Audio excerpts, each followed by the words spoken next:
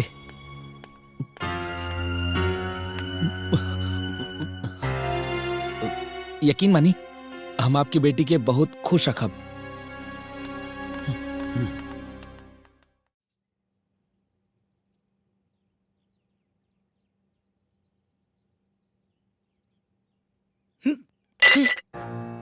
ई कोनो खाना हा? ना नमक बा ना स्वाद बा, सब्जी अभी तक काचे बा। अरे तू कैसा न रहता हूँ जे 2 टाइम के खाना भी नहीं बना सकत। अरे बेटा ई कबो कोनो काम कइले नहीं के, बाकी हम जाना तानी करत करत सीख जाई। सिखाई और रोवे खाई, हम ना खाई। खाना बनावे के लूरे नहीं के। साकावा योरी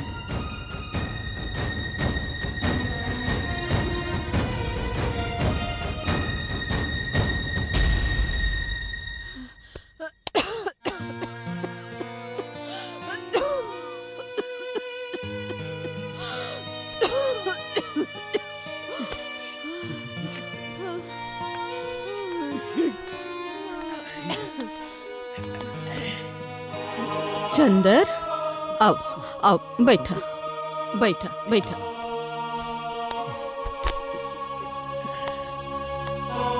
चंदर बेटा, तू ठीक तो बाड़ा ना? ठीक नहीं खे माई, सुधा के हमरा चिंता बा। पता न कहाँ बिना बतौले चल गई। हम ओकरा के खोजे जाता नहीं माई। हम दोनों आपे के साथ ही रहा माई। ए माई,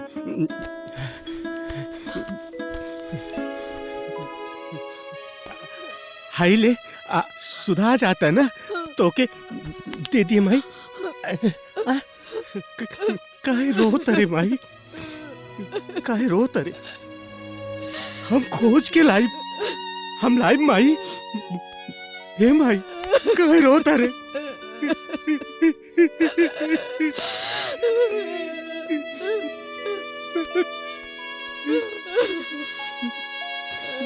जाता नहीं माई, जाता।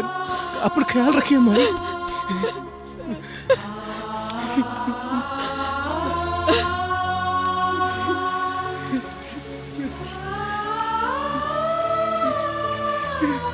सुधा,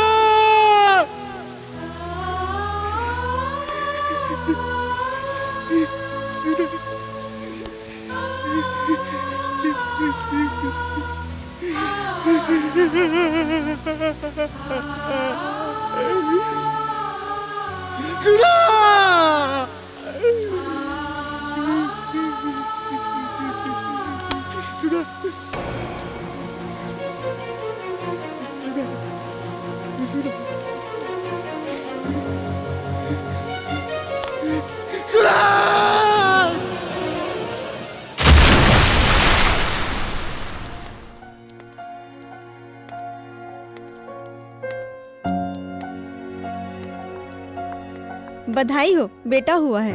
बेटा भइल बा? अरे वाह, मुबारक हो, बेटा भइल बा। अच्छा, बेटा भइल बा। अंकल अंकल, यशोदा जी का घर कहाँ है? यशोदा जी इस सामने वाला घर बा बेटा। Thank you.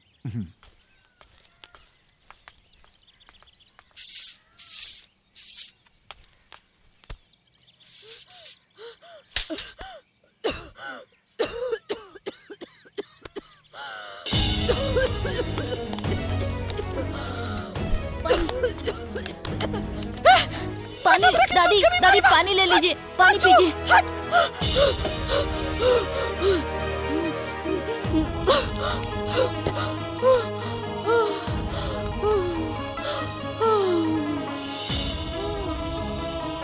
दादी, आपका कोई बेटा नहीं है?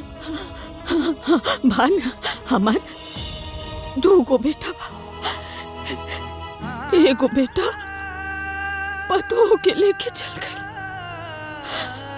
दूसर बेटा के और तो लेके चल गए। इसका मतलब दोनों ही अनपढ़ हैं। अच्छा अच्छा जा तू, जा हमारे जैसन बीमार के पास तो हर हाल ठीक नहीं के जा। नहीं दादी माँ, मैं आप ही के पास रहने आया हूँ। बबुआ तू हमके दादी माँ मत बोला, तू हमके दादी माँ बोलेला ना तो हमके हमार बड़ बहुत याद आवेला। हाँ वो तोरे नियन बड़ हो गल होई। इसलिए क्योंकि मैं ही आपका पोता हूँ, गोपाल। पाल? हाँ। हमार परबाकर के बेटा हमार काना काना।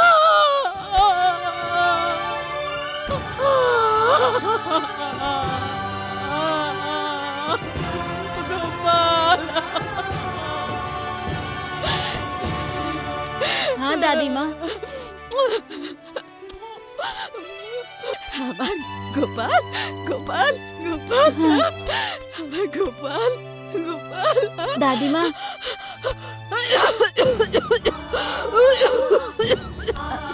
उठिए।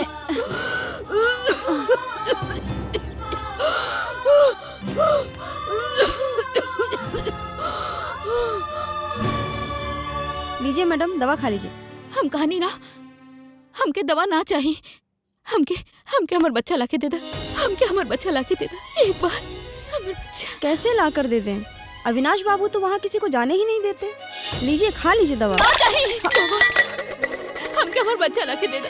हमके हमार बच्चा चाहिए। एक बार ओकर चेहरा देखे के चाहता नहीं। एक बार ओके गले लगावे चाहता नहीं। एक बार ओके अपन दूध पिलावे चाहता नहीं। एक बार डैडी, एक बार हमके हमार बच्चा दिला दी डैडी, ना तो हम मर जाए। तू शांत हो जा बेटी, पहले दवा खाला ना तो तुम्हार तबीयत खराब हो जाए। ना हम जाके बतियाओ तनी। हाँ हम मर जाए। अरे हम बतियाओ तनी। मर जाए।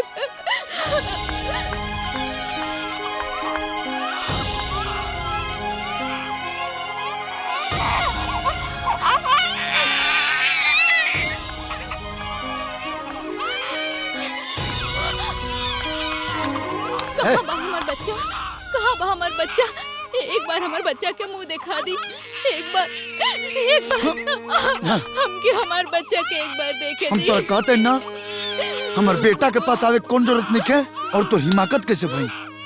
हमके हमार बच्चा से ना मिले दे। ना हरगिज ना।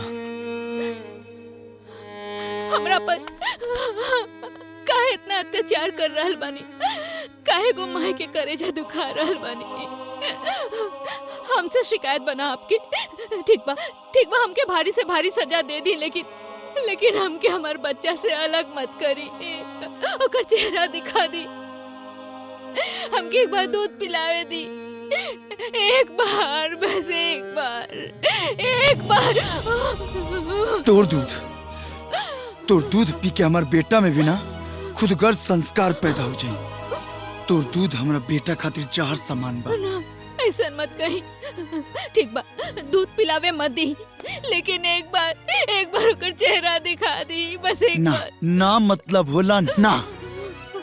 माँ और बेटा के बीच के ममता की आज के दिन कोनो जरूरत नहीं है, और तू अपन फालतू की इमोशनल ड्रामा बंद कर। अविनाश, हम तरह से प्रेम कईनी, डैडी के खिलाफ जाके तरह से शादी कईनी, तरह के गरीबी से निकाल के हाई सोसाइटी में ले आईनी, और हमार प्यार के यह सिला देता नहीं रहुआ। तू हमरा से प्रेम करेलू? तू प्रेम ना मजाक के लिए पड़ू। अरे तोरा पति के रूप में तोहरा एगो खिलौना चाहिए जेकरा से तू खेल सका और खेल के अपन दिल बहला सका। अपने बाप के धन के घमंड में डूबल, यही से तू हमारे का पसंद कैलिस। एगो अमीर लड़का रहित ना तो तू अपना अंगुरी पे ना नचेतिस। तोरा पता बा पति पत्नी का होला? पति पत्नी के रिश्ता का होला? कितना पवित्र, कितना निर्दोष और आपसी सम्मान के मिसाल होला। तू बस हमारे से ब्याह कैले खाली अपन स्वार्थ खातिर, और कुछ ना। हाँ स्वार्थ रहे हमार। तोहर रंग रूप, भोलापन, सादगी पे हम मर मिट गई नी। लेकिन हम ई ना जानत रहनी कि तोहारी सुंदर चेहरा के पीछे एगो जल्लाद के दिल बा, जोन एक दिन हमरा के हमर बच्चा से मिले खातिर तरसा दे। तू आदमी ना हैवान बाड़ा। स्टॉप इट, बहुत हो गई। तुम्हारी हिम्मत कि हमारे आंख के सामने हमारी बेटी पे हाथ उठाई बो। आज तक बेटी के चेहरा देख के हम चुप रहनी हो, लेकिन अब हम बर्दाश्त न करो। कोर्ट लेके जाए तोहरा के और कोर्ट से तलाक दिलवाई। अपना बात पर कायम रह, हम जाई। चलो चलो बेटी।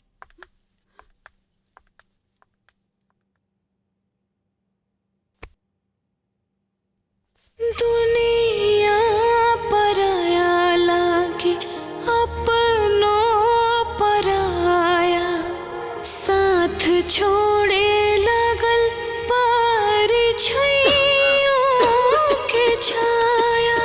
जिया दे जिंदगिया भइल दुश्वार हो, दिल दिल काट धावे अंगना दुआर हो, दिल दिल काटे धावे अंगना दुआर हो। हमार खाना गुदरी में सिसके ममता के माटी, गुदरी में सिसके ममता के माटी। अक्सर ये देखा जाता है कि छोटी मोटी नोकझोंक भी पति पत्नी के बीच में बड़े मनमुटाव को जन्म दे देती है, यहां तक कि तलाक के मोड़ पर लाकर खड़ा कर देती है, जो कि सराहनीय बात नहीं है। इसलिए ये अदालत आप दोनों को 1 साल का समय देती है। अगर फिर भी आप दोनों में सुलह नहीं होती है तो ये अदालत आप दोनों को तलाक का हक देती है। मिलॉर्ड, अदालत को इस मुकदमे के सबसे पहले पहलू पर ध्यान देना बहुत ज्यादा जरूरी है। एक नवजात शिशु किसके हवाले किया जाए, माँ के या पिता के? हमार बच्चा हमार पास रही। हमारी अदालत से दरख्वास्त है कि बच्चे की अच्छी परवरिश के लिए उसे माँ के पास सौंप दिया जाए। लेकिन बच्चा के बाप के हैसियत से ये हमरा मंजूर नहीं है। हम अदालत से हाथ जोड़ के विनती करत आनी, हमके कोई भी सजा मंजूर बा, लेकिन हमके हमार बच्चा से अलग मत करी। हमके हमार बच्चा दिला दी। मिलॉर्ड, इस मुश्किल हालात में इस बच्चे को ऑर्फन होम यानी अनाथालय में रखना बेहतर होगा। ये सुझाव अच्छा बजट साहब। ना, हमार बच्चा कोनो अनाथालय में ना रही। हमार बच्चा अनाथ नहीं खे। जौन आदमी के दिल में अपन खून के लिए कोनो भी मोह ममता नहीं खे, जो नशे में डूबल जिंदगी जिए, वो जल्लाद पिता के ये सुझाव ना बढ़िया लागी। लेकिन एक माई जो 9 महीना अपन पेट में रख के एगो बच्चा के जन्म देले बाड़ी, वो माई ई बात से सहमत नहीं की, कबो सहमत होबा ना करी है। एक औरत के जिंदगी के सबसे बड़ा वरदान है ओकर बच्चा। अनमोल वरदान है भगवान के। अरे अनाथालय में अपन बच्चा छोड़े के ख्याल से भी हमार दिल कांप जाला।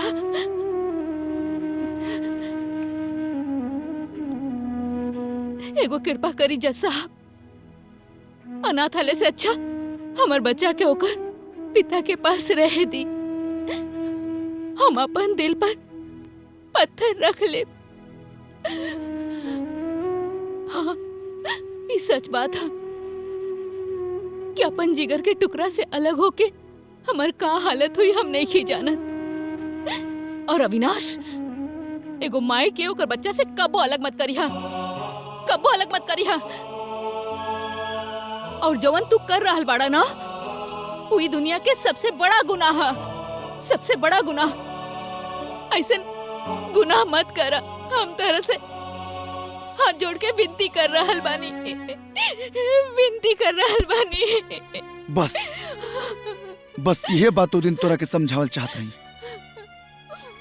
कि हमरा के अपन वृद्ध माई से दूर मत करा, लेकिन तुहरा और तुहरा डैडी की तो अमीरी के नशा चढ़ल रहे, और तू लोग हमरा के हमर लाचार माई से अलग कर दे लोग। और ये को हमार स्वाभिमानी माई अपन बुढ़ापा के ख्याल के लिए बिना अपन दिल पर पत्थर रखे हमरा के तहन लोग के साथे भेज दियालस। ना जाने हमर माई एक एक पल हमरा बिना कैसे गुजरत हुई। तोहरा के तनिकियो ख्याल आई? सोचलू एको बार? ना, काहे के सोचबू? बस सोचलू तो केवल अपना खातिर। चल सही भइल कि अपना बच्चा के चलते तोरा ही तो एहसास भइल। जज साहब, हमरा ये एहसास करावे के वजह से यही खातिर हम सब तमाम नाटक कैनी। ना तो तोरा बाप के अमीरी से हमरा कोनो मतलब नहीं है, और ना ही तोरा धन से प्रभावित होके हमके शराबी कबाबी बने के शौक बा। अरे हम आज तक ले शराब के छुअले भी नहीं की। नहीं के विश्वास तक केहू से भी पूछ ली। ई बात के गवाह हम बानी जज साहब। हमरा लागल उ दिन दामाद जी नशे में आके सेठ जी के साथ तमाशा कैले रहलन। यही से इनका के सबक सिखावे के खातिर हम इनके पीछे गईनी। हम देखनी कि ये अपन बचपन के दोस्त के साथ में दुखी मन से कहत रहले माधवी बिटिया के उनकर कर्तव्य सिखावे के खातिर हम ही सब नाटक कर रहल बानी। सच पूछा तो वो दिन दामाद जी शराब ना पीले रहलन। ई दामाद जी तो हीरा हुवन, हीरा। यही से तय इनकर दोस्त रंगीला से हम अपन बिटिया के रिश्ता भी तय कर देली।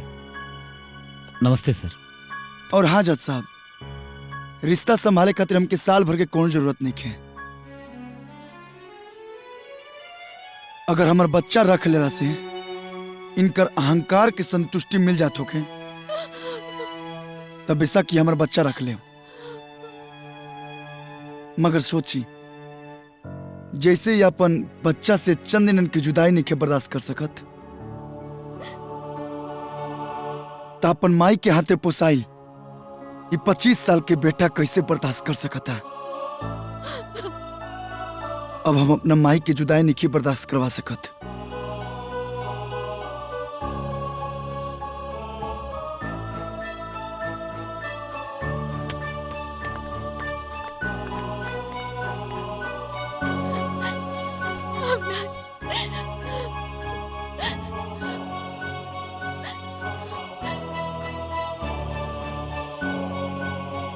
हम जाते हैं अपना माई के पास। अविनाश, अविनाश,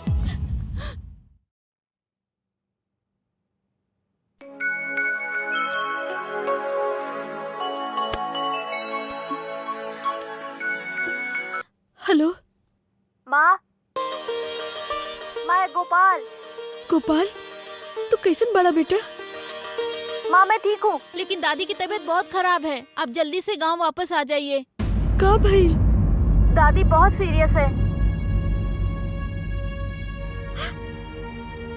का भइल? अब हमरा के घरे लेके चली। माई बहुत सीरियस बाड़ी, उनकर तबीयत खराब बा। हमरो के जाए के माई के पास कुछो ना बचल हमरा खातिर यहाँ।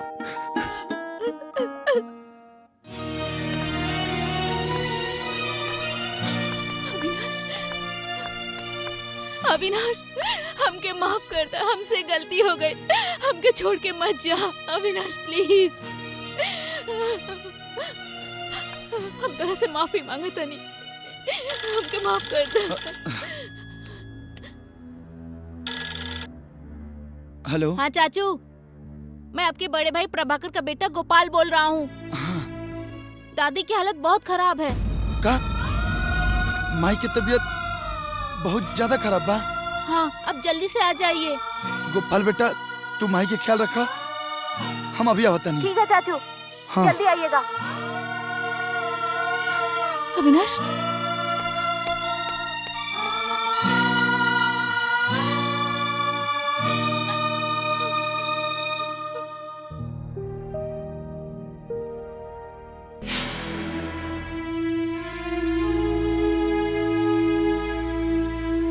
हमरा ना पता रहे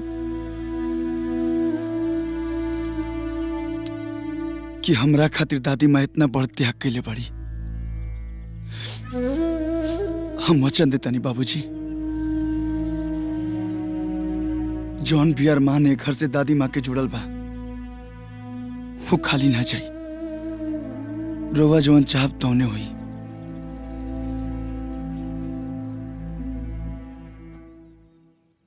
भाई साहब, हम शेखर से रवा बारे में सब कुछ जान चुकल बानी। हमार बिटिया एगो आदर्शवादी परिवार में जाओ, ये बड़ी सौभाग्य वाली बात हुई। चांदनी और शेखर एक दूसरे से बहुत प्यार करेले, बहुत पसंद करेले। और हमरा के का चाहिए? बस मन में इहे एगो इच्छा रहल कि बिटिया के शादी एगो अच्छे परिवार में हो जाए और ये राउर परिवार में जाई, इता सोने पे सुहागा हो जाई। लेकिन बस इहे एगो बात रहल कि बिटिया अगर यहाँ से चल जाई तो घर नीक ना लागी। आज ले कबो हम अपने बिटिया के आंख से ओझल ना कैनी। एकरा गईला के बाद हमार तन को मन ना लागी। बहन जी, इहो अपने घर आओ। जब जी घबराए